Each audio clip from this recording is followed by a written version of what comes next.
Shalom saudara, selamat pagi. Bagaimana kabar pagi hari ini? Saudara, hari ini begitu indahnya weathernya saudara di Melbourne.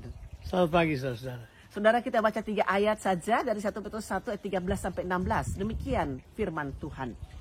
Sebab itu siapkanlah akal budimu, waspadalah dan letakkanlah pengharapanmu seluruhnya atas kasih karunia yang dianugerahkan kepadamu pada waktu penyataan Yesus Kristus. Hiduplah sebagai anak-anak yang taat dan jangan turuti hawa nafsu yang menguasai kamu pada waktu kebodohanmu. Tetapi hendaklah kamu menjadi kudus dalam seluruh hidupmu, sama seperti Dia yang kudus yang telah memanggil kamu. Sebab ada tertulis, kuduslah kamu sebab aku kudus. Saudaraku, hidup dalam pengharapan adalah hidup yang sangat menggairahkan.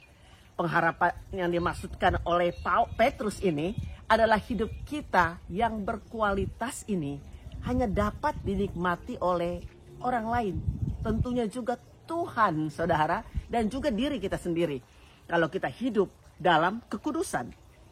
Saudara, pengharapan, iman, dan kekudusan itu selalu berjalan bersama-sama. Dalam 1 Yohanes pasal yang ketiga, ayat yang ketiga, setiap orang yang menaruh pengharapan itu kepadanya, menyucikan diri sama seperti Dia yang adalah kudus. Maksud ayat ini adalah bahwa pengharapan kita akan mendorong kita untuk hidup dalam kekudusan. Di dalam ayat yang ke-13, Rasul Petrus memberitahukan kepada kita bahwa kita perlu mempersiapkan akal budi kita atau pikiran kita. Nah, memang benar, Rasul Petrus mengerti benar bahwa untuk hidup kudus kita perlu memulainya dari pola pikir kita.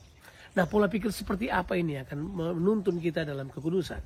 Yaitu pola pikir di mana kita mengetahui bahwa kasih karunia Allah memampukan kita untuk hidup kudus.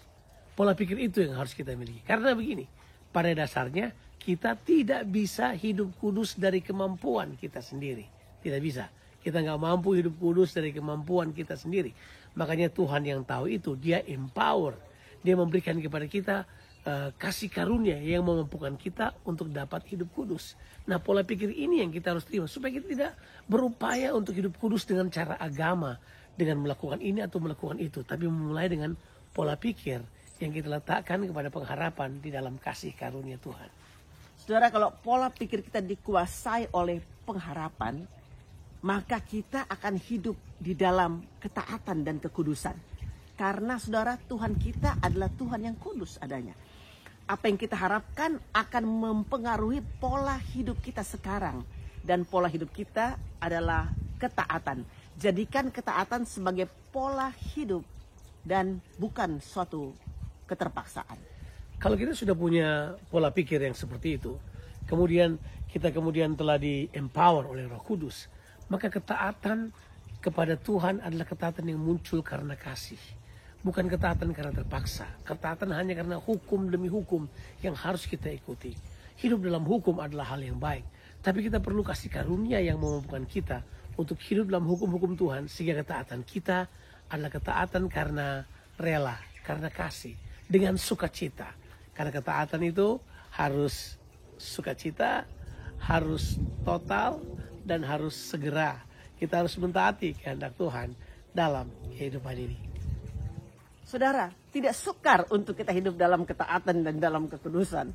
Kita percaya kita tidak mampu dengan kekuatan kita, tapi ada kasih karunia Tuhan yang memampukan kita.